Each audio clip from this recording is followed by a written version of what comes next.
Hello, fellow Dunkin' Donuts coffee lovers, and those of you that work at Tim Hortons, even though we don't really like Tim Hortons.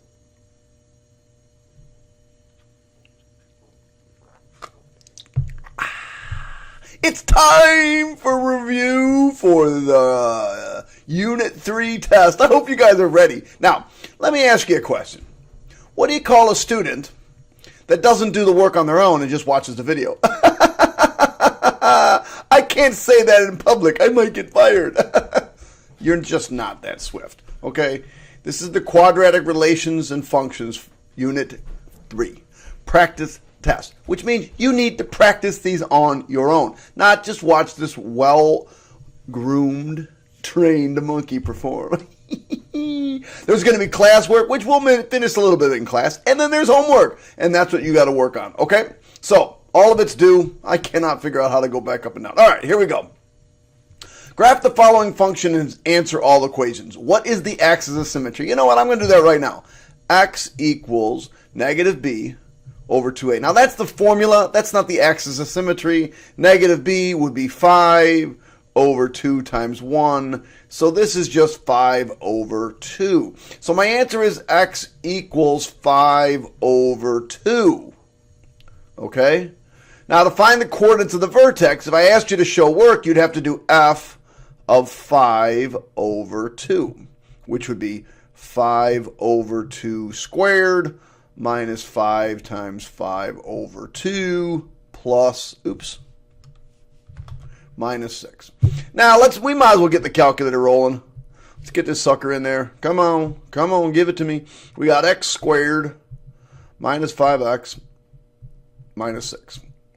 But damn, see how I gave you a lot of room down at the bottom? So we're going to have to switch this. Don't need much over here. So you should get in a good habit of getting a good window. How about, we'll go with negative 4. Tab. Don't need much up there. We'll just go with 5. Tab. 10's fine. But down here, probably going to need like negative 20. I don't know exactly, but let's go overboard. Maybe negative 20 is enough. There it is. That's good enough. There we go. All right, so looks like we got a root here at negative 1 and 1. Oh, these are 0.5. Negative 1. I don't know. Let's do this. Menu. Let's get all the important stuff. Well, let's just go to the table right now. Escape. Control T. We'll go to the table.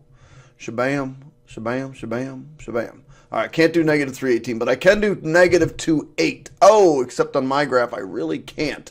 It's going to be just off the graph up here, so it's going to be somewhere up there, but it really doesn't count. Negative 1, 0. Probably should have given you one more space up there. Obviously, it's 0, negative 6. 1, negative 10. 2, negative 12. 3, negative 12. And then this goes here. And then this goes here, and then this goes here. And then it would be 7, and it would be somewhere up here, right? Somewhere up here. So if I was to grab, well, now I need this thing. I need this thing right here. That's called the vertex. I might as well get that right now. Control T, get out of this. And then we'll go to Menu, Analyze Graph. In this case, it's a minimum. It's at the bottom. Click, click. 2.5, and isn't that what we got? 5 over 2 is 2.5, and negative 12.3. Don't like the fact that those... That should be float. Make default, make default, make default, make default. Right, whatever, make default. So negative 12.3.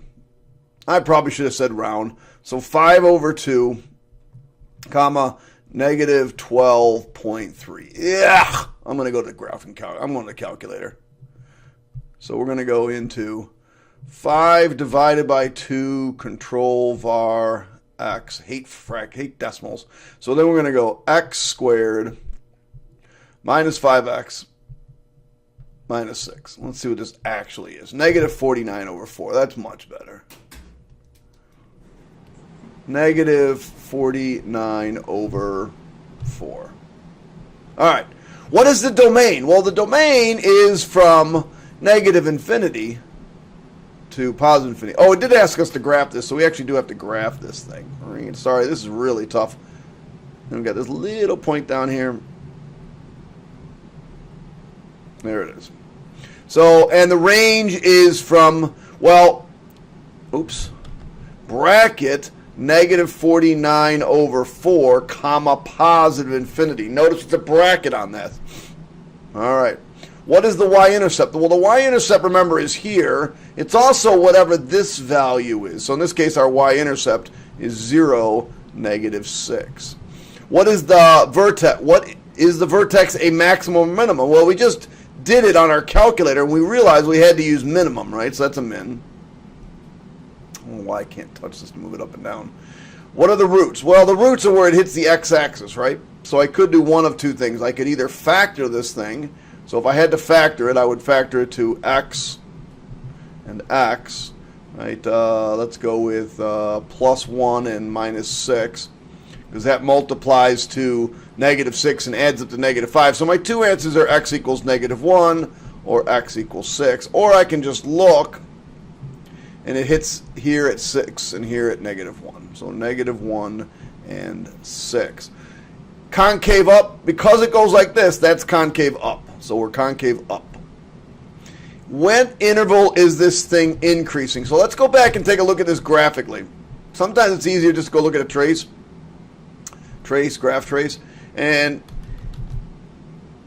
starting over here, let's start from the left here. What am I doing as I go to the right? As I go to the right, I'm decreasing, decreasing, decreasing, decreasing, decreasing, decreasing, decreasing, all the way till you get to this point right here, the vertex. Now remember, whenever we're going to do graphing, whenever we do increasing and decreasing, those are the x values. So it's increasing, or it's decreasing from negative infinity all the way to the x value of 5 over 2. Don't include 5 over 2 because at that point we don't know if it's increasing or decreasing. Where is it increasing? It's increasing, I hate the red black pen, I can't see it, from 5 over 2 to positive infinity. In other words, as I go to the right here, as I move to the right, it's increasing. As I come down, it's decreasing. All right, that one's done. I believe that one's done. Draw a function that is increasing from negative infinity to negative 3. So here's my x value of negative 3. So let's put a point here. And I want to graph it increasing from negative infinity to positive 3. So negative infinity is over here, right? So as I move this direction, it should be going up. But at negative 3, it's got to come back down. Terrible. So let's just do this. There it is. How about decreasing from negative infinity to positive 4? So here's positive 4. Put a little point here at 4. That would be increasing. This would be decreasing. Because, again, remember, as I move from negative infinity going this direction, what's happening? It's going down, it's going down, it's going down, it's going down. And remember, we only use the x values. Only use the x values for increasing and decreasing. All right, let's go to page 2. Draw a function whose discriminant is negative. Now remember, let's go through the three cases. We have a discriminant. Remember, the discriminant is b squared minus 4ac. So there's three cases. Case 1, the discriminant is positive. That means it's going to hit twice. Now, hit the, I should say, x-axis twice. Now, pay attention. This could be A, nice points. B, not nice points. We'll call them not nice. Now, okay, maybe I should be a little bit more mathematical. These would be rational numbers. Or D is a perfect square. The discriminant is a perfect square. These would be irrational, not nice numbers, irrational numbers. D is not a perfect square. 2, D is less than 0. Does not hit x-axis. Ever. And 3, D is equal to 0. It bounces off x-axis. In other words, it hits the x-axis once. So in this first one it says, Draw a function whose discriminant is negative. Negative means it's never going to hit the x-axis. So you could draw something like this. Or maybe you can draw something like this. Or something like this. Any one of those three. This. Any one of these 6 would be acceptable. Notice it never once touches the x-axis, and that's the idea of having a discriminant that's negative. When the discriminant is 0, we're going to bounce off the x-axis. So it means you have 1 point and you're going to bounce off. It could go like this. It could go like this, although that must not look like a parabola. It could even go right here at the origin.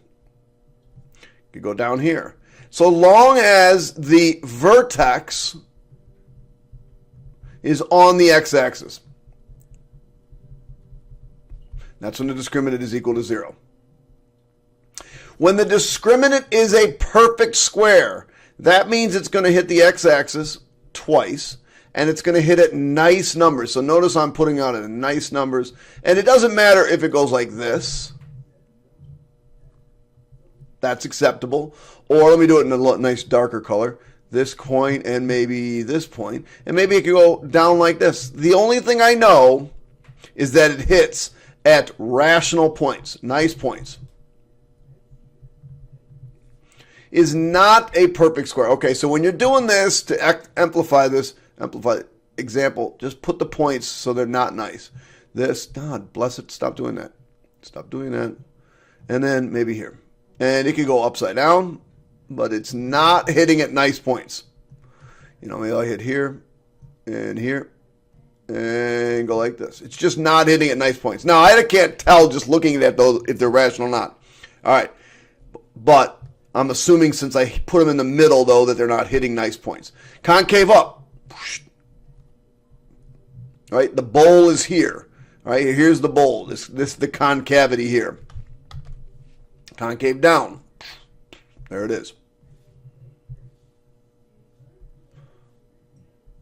All right, let's talk about putting it in vertex form. So remember, our idea with vertex form is we're going to use the completing the square idea. So what we're going to do is we're going to add something to the left. And we're going to add that same thing to the right here, plus 10. Now remember, this thing here, whatever this is my perfect square trinomial. This is all one piece. It's going to make my perfect square. So in this square goes half the middle squared. So that would be 36. 36. So right now I'm going to put right here in these parentheses x plus 30. Oops, excuse me. X plus 6 squared. This whole thing is that. Then I put the plus 10 on the outside. All right, copy everything else down. Subtract 36. So I get f of x is equal to x plus 6 squared minus 24. X plus 6 squared minus 24. And my vertex is negative 6, comma, negative 24. And if I asked, the axis of symmetry is x equals negative 6. It is whatever the x value is here. Now I want to test this. So I'm going to go over my graphing calculator. I'm going to get rid of all this stuff. Go back into graphing mode. And I'm going to type in my original, which was x squared plus 12x. X squared plus 12x plus 10. Now I know that the vertex is down here at negative 6, negative 24. So I'm going to double click here. I need more space. So how about we make this like negative 20? I don't know how much I need. Tab. That should be plenty. Tab. That's fine. Tab. I need a lot more down here. How about negative 30? I think it's negative 24. We'll put in negative 30 and see if we're okay. Looks like we're good. Looks like we're in pretty good shape. Let's check this out. Menu. Analyze graph. Minimum. Shabam. Shabam. There it is. Uh-oh. It says negative 26. What did I write? Ha-ha. Holy mackerel. I didn't even mean to make that mistake. Are you kidding me? I absolutely did not mean to make that mistake. Look at this. I added these two things up and got negative 24. And I used it to check. And it should be negative 26. Clearly that's negative 26. Now here's another way to test it. I could go tab, parenthesis, x plus 6 squared minus 24. And I go, oh, whoa, whoa, whoa, wait a second now here. Let's up at this. I'm off. See, it should match right over it. Now, all right, so let's fix this. That was a complete brain fart.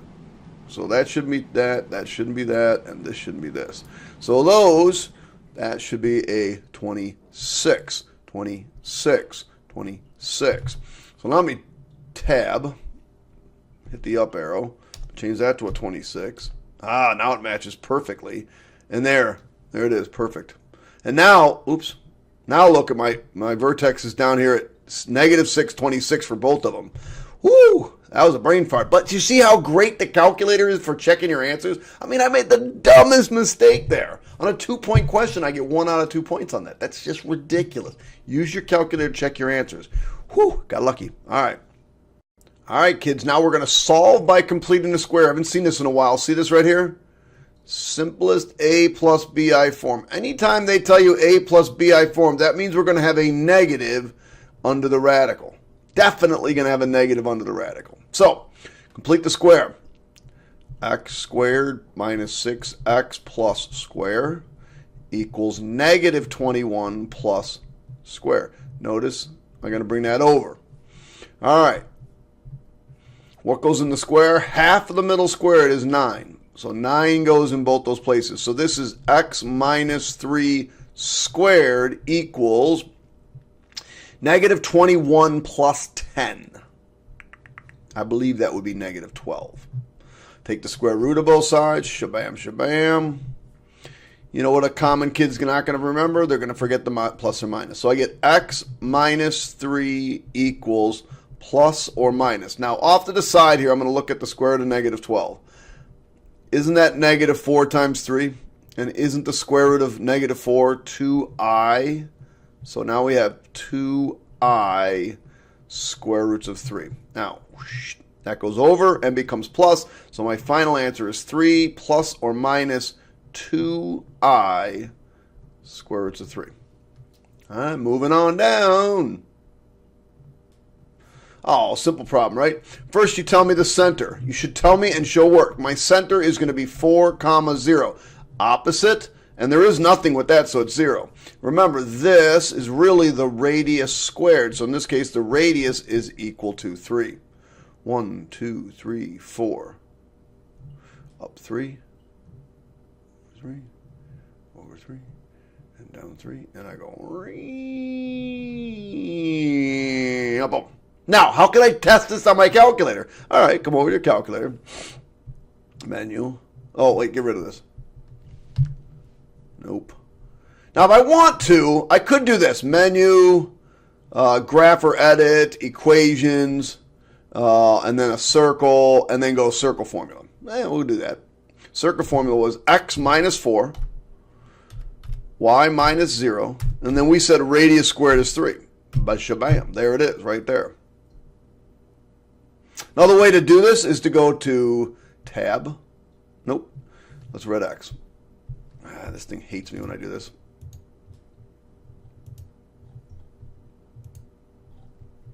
Let me just... Oh my gosh, stop! Sorry, it's going nuts. Let's see how long that takes to come back up. I'll show you another way to do this. We'll start right from the beginning. Come on, your bad self.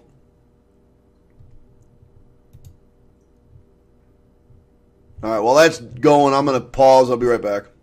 Let me take a little second to say, I think there's somewhere down over here, there's a reminder to subscribe. But if you're watching this on YouTube, somewhere probably over in this area is a button that says subscribe. If you're one of my students and you haven't subscribed yet, we are going to fight. I'm going to lose my job, but we're going to fight. All right, let's go. Go off my screen. We're going to go to graph. I got my calculator up now. Go into calculator mode. Another way to do this is to do this. Just hit the delete button and go down into relation. And then I can just type it in. x minus 4 squared, squared, plus y squared equals 9. 9. And graph that. And there it is. There's a center. Boom. Right? Tells me what it is. All right. There it is. Another way to do it. Red X, choose no save. All right. There we go. Let's move on. Write the equation of the circle that passes to the point.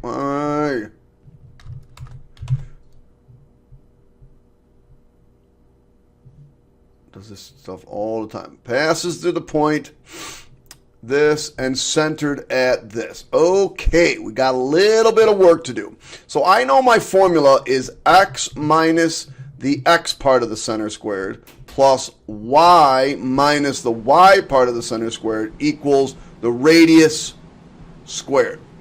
So if this is my center, this is going to go in here. 0 goes in here. And negative 1 really goes in here. So what does this really become? It becomes x squared plus y plus 1 squared equals. Now I have to find this radius squared. And that's going to be the distance between these 2 points. And the good thing is we've done a lot with distance now. So distance is equal to. So 0 minus negative 4 squared plus negative 1 minus 2 squared. Well, let's see. Now, I say it's distance, but isn't this really just the radius? So this is 16 plus 9. So this is the square root of 25. Well, the radius is equal to 5. That means this is equal to 25. And there is the answer to my question. Now, if you wanted to, you could come up here and find some points. You could say, okay, I'm going to use the point 0, 1. It's too big.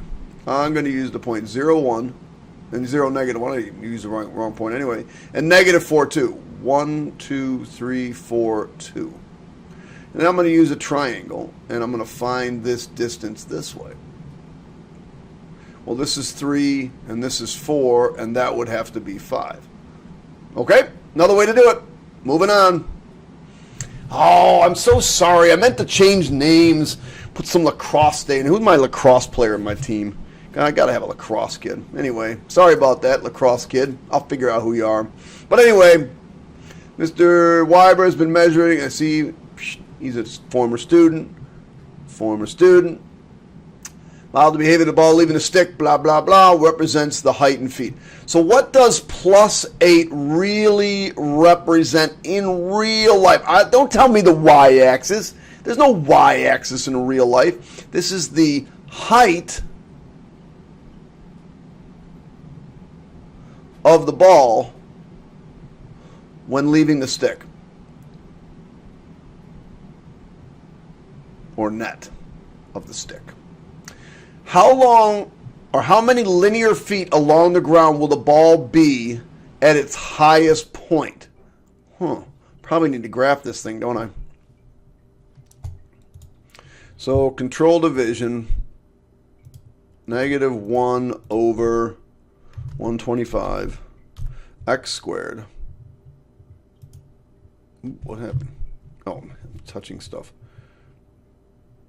Tab. Control division, negative 1 over 125 x squared plus 3 halves x plus 3 divided by 2x plus 8. It'll fix it for me, make it look nice. There it is. Remember, this is a parabola. It is an upside down parabola. And I don't need the left part of the axis. How long does a lacrosse ball stay in the air for? 5 seconds? 10 seconds? I don't know. Maybe it goes on for 20 seconds. I don't know, but I don't need this. So let's change this to negative 2. I need a ton of airspace, so let's go 200 because it's way up there. That was way too much. And let's go 30.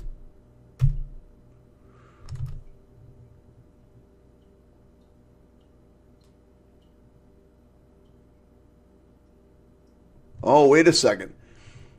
where X represents the distance in feet the ball travels up the field. So H of T is the height. X is the height up the field. It has nothing to do with time. So we know that she can throw this ball, she said over 200 feet. So let's go 300. Ah, there we go. Now we get a good picture on this.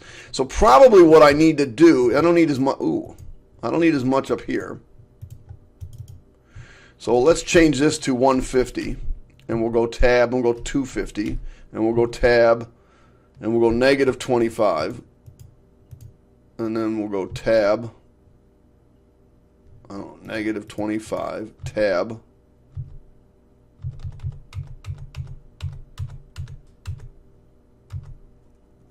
oh, looks like we're good. All right, so we're good. All right, what do we got? Let's see. We got to find menu, maximum. You know you got to find the maximum. Analyze graph, maximum. Let's find this maximum point. Shabam, shabam. There it is. Now, remember what they represent. The X value represents, what does it say? X represents the number of feet the ball travels up the field. So how many linear feet along the ground will the ball be at its highest point? Oh, 93.7. And I probably should round to the nearest 10, so let's go 93.7. What is the maximum height of the ball? Oh, 78.3. Of course, it's feet.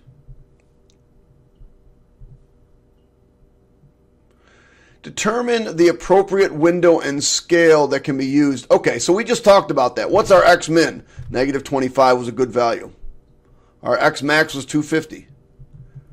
Our Y min was negative 25, and we made our Y max 150. You know, maybe this could have been negative 15. That'd probably be a better number. Now, let's go look at the table. Control T.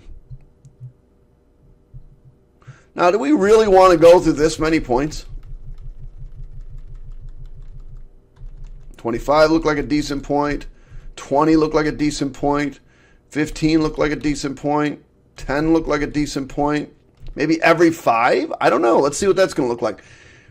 Menu, table, edit table settings. We'll start at 0, and maybe we'll make this every 5. It gives us lots of nice points, but it still gives me probably way, oh, and now we're down to the negatives. Too many points. I don't know.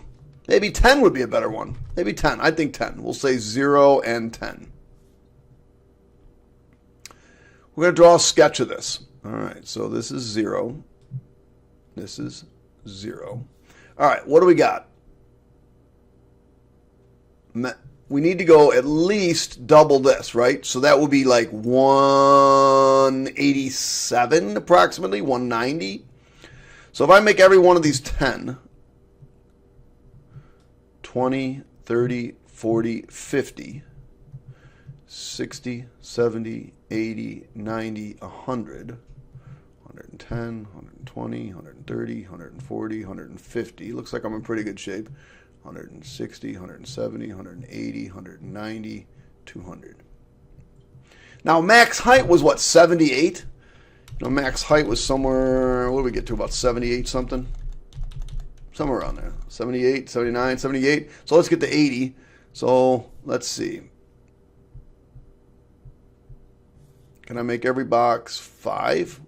Can I go 10, 20, 30, 40, 50, 60, 70, 80. That's pretty good, right? Now we know the ball's leaving at 0, 8. So that would be a good place for that. You know what I'm going to do? I'm going to go every 10. So menu, table, edit table settings, 0, and I'm going to go 10 because I think that's a really good thing. All right, so 0, 8, 10, 22, 10, 22, 20, 35, 20, 35, 30, 46, 30, 46, 40, 55, 40, 55, 60, 69. Wait, what happened to 50? 50, 63. 60, 60, 69. 70, 73.8.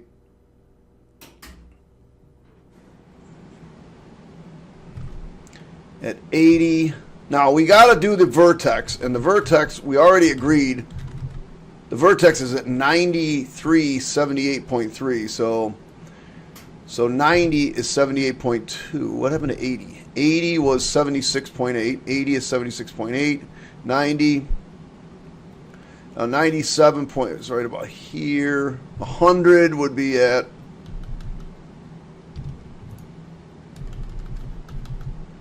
100 would be exactly 78.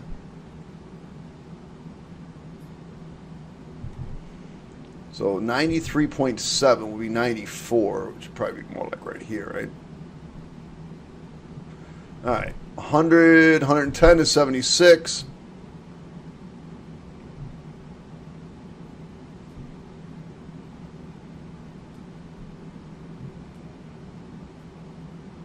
No, this is supposed to be 78.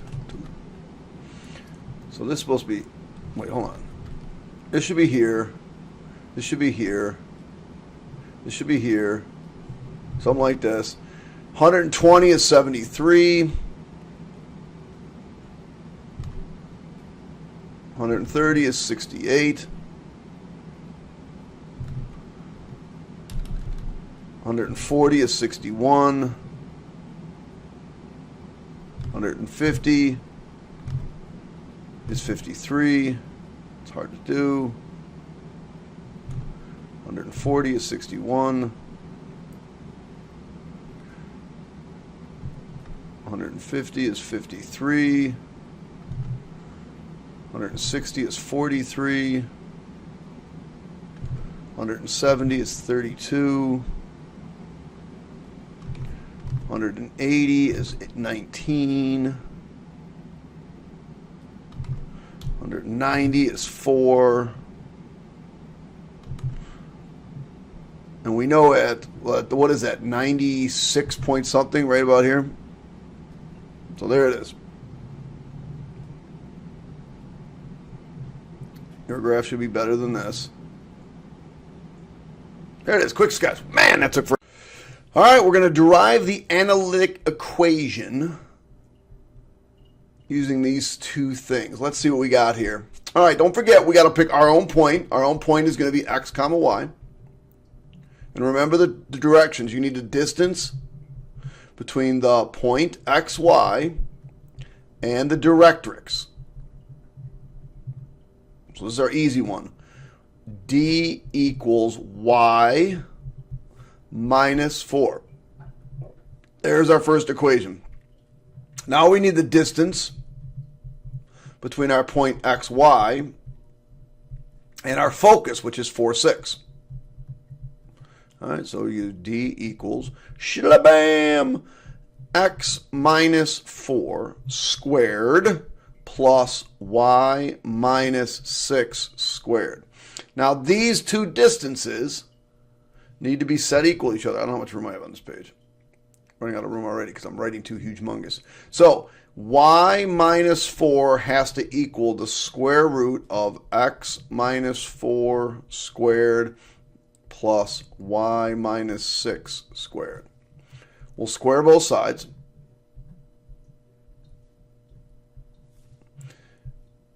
And on the left side, I get y squared minus 8y, don't forget we double, plus 16, equals x squared plus minus 8x plus 16. Now be careful, these are y's. I see a lot of people writing x's all the time there. Stop doing that, yo.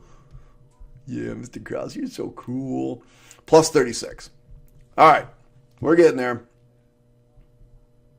I don't know why I can't touch this. Can't touch this. Can't touch this. All right, whatever. All right, so you know the y squareds are going to cancel. You know you're going to bring this plus 12y over. So I get 4y equals. We're also going to bring this negative 16 over. So, oh, that just cancels with this. And I get plus 36. So I get x squared minus 8x plus 36. Divide everything by 4, and I get y equals 1/4 x squared minus 2x. Remember, we're dividing everything by 4. Plus 9. Now, don't forget, I think we talked about in class on Monday, which is really tomorrow, how to check this. We're going to go into our graphing calculators, red X this. Red axis, we'll graph it. So 1 divided by 4x squared minus 2x minus 2x plus 9. 99.9. There it is. Not a very good view of it, but that's okay. Let's just change this, and we'll make that 20. Good, now I can see it good. So I go into Menu, Analyze Graph, Analyze Conics, Focus. Bam, click on it. 4, 6. Is that what they said the focus was? Doggone Skippy. Do it again. Menu, Analyze Graph, Analyze Conics, Directrix. Click on it. Y equals 4. Yeah, Skippy. Got it. Nailed it. Let's do another one. Nope, nope. There's more practice with this later on. All right. So find the zeros of the following function. State both answers in simplest radical form. Round to the nearest hundredths place. Well, this right here screams, no way you're going to be able to factor this. So my zeros, I want to know when this is going to equal to 0. 3x squared plus 10x minus 6 equals 0. Do you notice that this is negative? Don't like that. So I'm going to change everything to the other side. 3x squared minus 10x plus 6 equals 0. Now, if I wanted to, I could try completing the square right now, but you're going to find out you've got to divide by 3 here, and that's just not going to work. So we're going to use the quadratic formula. Quadratic formula always works. It's kind of a nice thing. So A equals 3, B equals negative 10, C equals 6, and don't forget D represents the discriminant, B squared minus 4AC. So my equation is x equals negative B over 2A plus or minus the square root of B squared minus 4AC all over 2A. And this we have to find. So negative, don't write negative 10 squared. What is negative 10 squared? Negative 10 squared, because that's your B value, right? There's your B value. Negative 10 squared is just 100. Minus 4 times 3 times 6. Well, that's really 12 times 6, which is 72. So this is really just 28. Now, you should check that on your calculator. Go over to your calculator. 100 minus 4 times 3 times, I don't remember what the numbers were, 6, and you get 28. So, I'm almost done. Believe it or not, I'm almost done.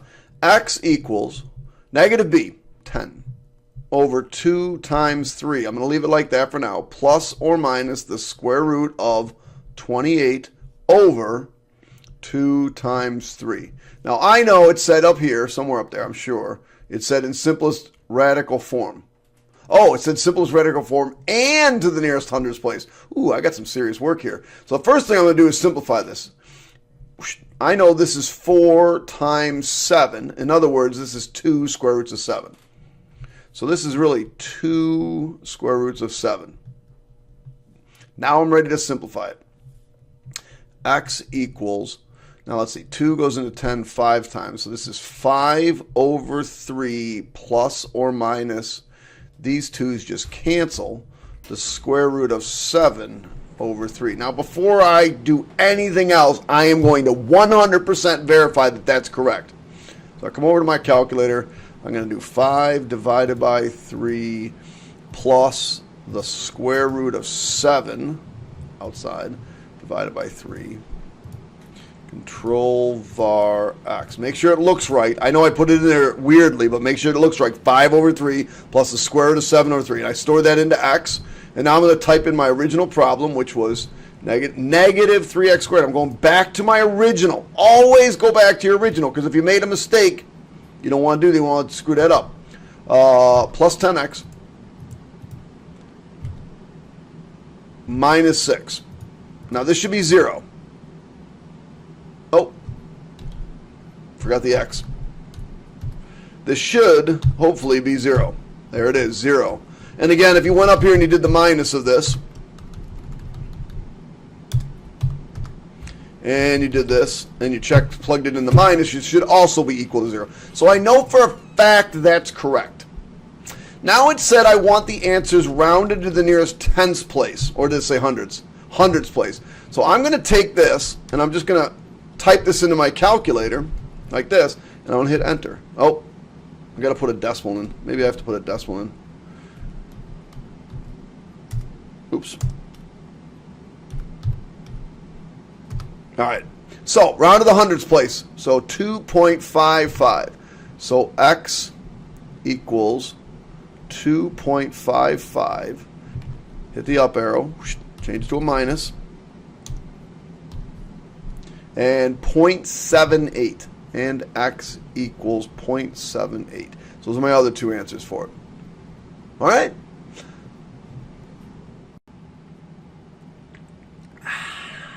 Two more problems. Here we go. Remember this, kids. Your final answer is going to be this. So maybe what you need to do over here is write A equals, B equals, C equals, and then Y equals. And we know we got to put some stuff in there. So remember, these are our X and our Y. So I'm going to make three equations. The first one is going to be 15 is equal to 1 squared is 1. That's 1A. Plus 1 times B is B, plus C. Remember, I just plugged a 1 in here, and I plugged a 1 in here. Now I'm going to plug a 3 in, and it should end up being 31. Let me change colors. 31. 3 squared is 9, so that becomes 9A, plus 3B, plus C.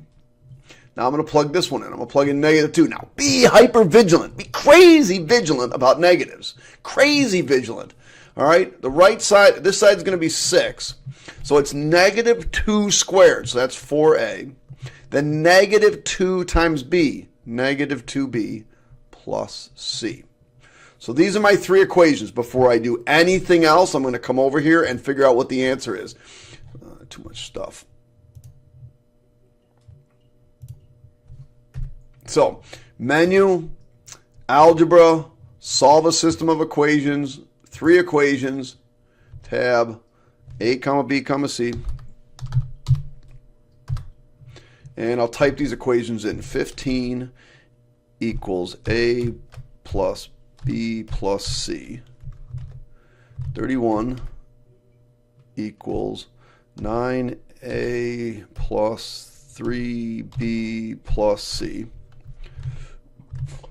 6 equals 4A minus 2B plus C.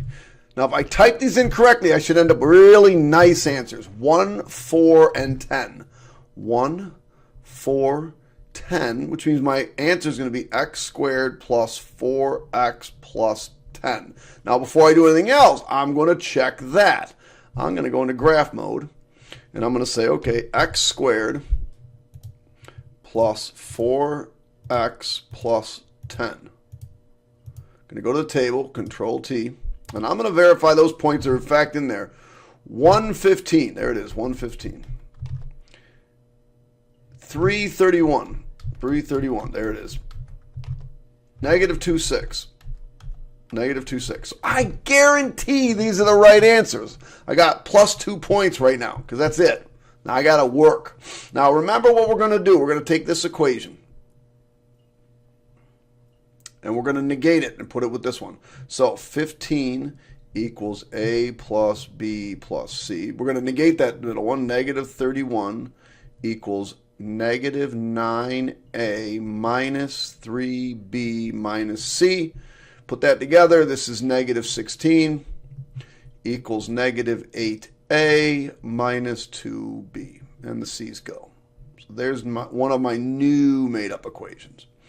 Now I'm going to do that same thing down here. I'm going to put the negative down here with this. So that's negative 31 equals negative 9a minus 3b minus c. Put those together, I get negative 25 equals negative 5a minus 5b, and the c's go away. Now I've got to put these two together. So, looks like I'm going to end up multiplying this one times 5 and this one times negative 2, because that would give me positive 10b and negative 10b. So, negative 80 equals negative 40a minus 10b. Down here, positive 50 equals positive 10a plus 10b. These go. So I get negative 30a equals negative 30, so a equals 1. I knew that. Shabam. So neither one of these is nice, so we're going to plug it here. So negative 25 equals negative 5 times 1, which is just negative 5, minus 5b. We'll add 5. We'll add 5.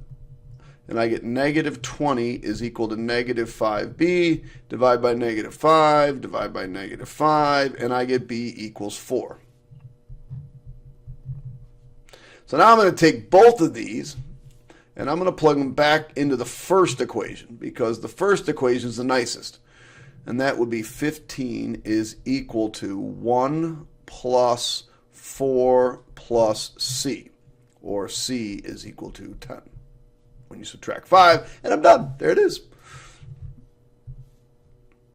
Alrighty there, kiddies. What do we got here? Okay. Simple answers. I'm gonna add more to this. What's the question says? When is f of x less than 0? That means, remember, this is 0. So where is f of x less than 0? Well, it starts here and it's less 0 there, and it starts here and it's less than 0 there. So wouldn't that be from negative infinity all the way up to negative 2, but not including negative 2? And since it's in two different places, I have to put an or. 6 to positive infinity. If I did this graphically, this would be negative 2. This would be 6. Open circle going this way. Open circle going this way. I'm going to add a little bit more. What's the domain? Domain, negative infinity to positive infinity. What's the range? The range is negative infinity all the way up to 16. Whoa, including 16. Where is it increasing? It's increasing all the way up, increasing until I get here. And what is this x value here? That's 2. So it's increasing from negative infinity to 2, but don't include 2. Where is it decreasing? It's starting at 2, and it's decreasing down this way. So starting at 2, going to infinity, it's decreasing. It's shaped down, so this is concave down. Just a little extra. All right, that's it. That's all she wrote for the classwork. Bye.